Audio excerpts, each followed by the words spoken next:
Hari ini mungkin momentum luar biasa, sebuah langkah oase baru, langkah penyegaran baru terhadap dinamika pergolakan aktivis mahasiswa hari ini.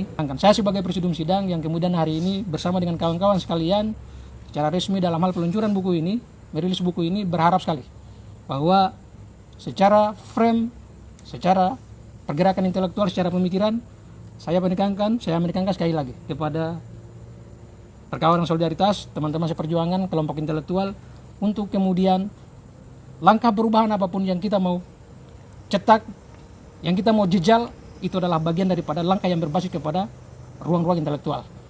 Dalam waktu yang singkat ini, kami sampaikan kepada semuanya bahwa ini adalah bagian daripada semangat solidaritas, kesadaran intelektual.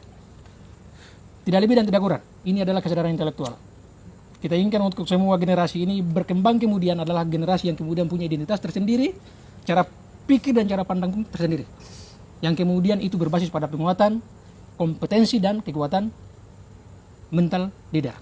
Atas nama Jaringan Aksi Solidaritas Membela Rakyat yang memiliki hak cipta atas judul buku Republik Investor, penulis saudara Rizal Salatalohi, distribusi buku dan penyebarluasan buku dalam waktu dekat insya Allah akan kita pastikan semuanya akan tersalurkan. Berkaitan dengan launching di malam hari ini, pada dasarnya kita menginginkan perubahan terjadi yang memicu bahwa ada sebuah gerakan-gerakan sosial yang misalkan itu juga hanya sekedar gerakan prematur lah kira-kira begitu, yang mudah runtuh kapan saja, mudah dirontokkan seperti itu. Bahwa intinya Jaringan Aksi Solidaritas Membela Rakyat mempersembahkan sebuah pikiran, tujuannya adalah bagaimana kita bisa kemudian memperkuat yang namanya intelektual organik. Meruncingkan intelektual, pertahankan argumentasi, perkuat ideologi dan idealisme, dan terakhir mari kita memberontak kepada orang-orang yang lalai. Seperti itu. Buku ini saya kasih judul Republik Investor karena saya melihat dinamika dan konstelasi bukan hanya dalam konteks ekonomi, tapi juga dalam konteks politik dan konteks ketatanegaraan kita. Yang saya ngambil sampel bukan cuma baru terjadi di era Joko Widodo sekarang, yang basisnya adalah demokrasi liberal sebagai bentuk dari penerapan ekonomi pasar yang basisnya adalah globalisasi ekonomi. Bukan baru terjadi sekarang, tapi itu udah terjadi sejak era Soeharto, itu semakin menguat.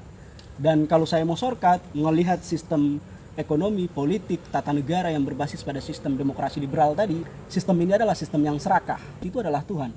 Dan ini sejalan dengan prinsip demokrasi yang pertama adalah the loser gets nothing, bahwa yang kalah tetap kalah. Yang kalah tetap kalah itu adalah masyarakat. Prinsip yang kedua adalah the winner takes all. Yang menang mendapatkan segalanya. Dan yang saya maksud sebagai yang menang mendapatkan segalanya itu adalah bebandar, wakil rakyat, dan pemerintah. Yang ketiga, survival of the fittest. Ini kekuatan yang kemudian dimiliki oleh mereka untuk meraup untung sebesar-besarnya dalam konteks ekonomi pasar. Kalau bicaranya konteks pertarungan di pasar, maka sesungguhnya kekuatan modal yang menjadi kata kuncinya. Ketika kekuatan modal yang jadi kata kuncinya, maka yang menang, yang survive adalah bandar, pemerintah, dan wakil rakyat. Itu menuntut mereka bergerombol menurut kesamaan orientasi untuk memperebutkan kekuasaan yang terus-terusan melahirkan kekayaan.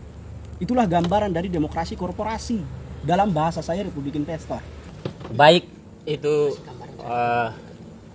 sambutan atau pengantar singkat dari penulis buku abang kita Faisal Salatolohi. Cukup luar biasa memberikan pemaparan terkait dengan buku yang ditulis beliau, Republik Investor. Mudah-mudahan ini menjadi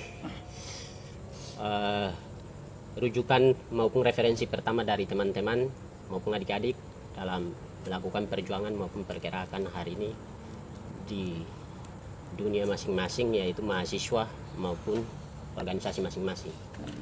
Atas nama Blok Solidaritas, jas merah, jas merah, jas merah. Salam solidaritas.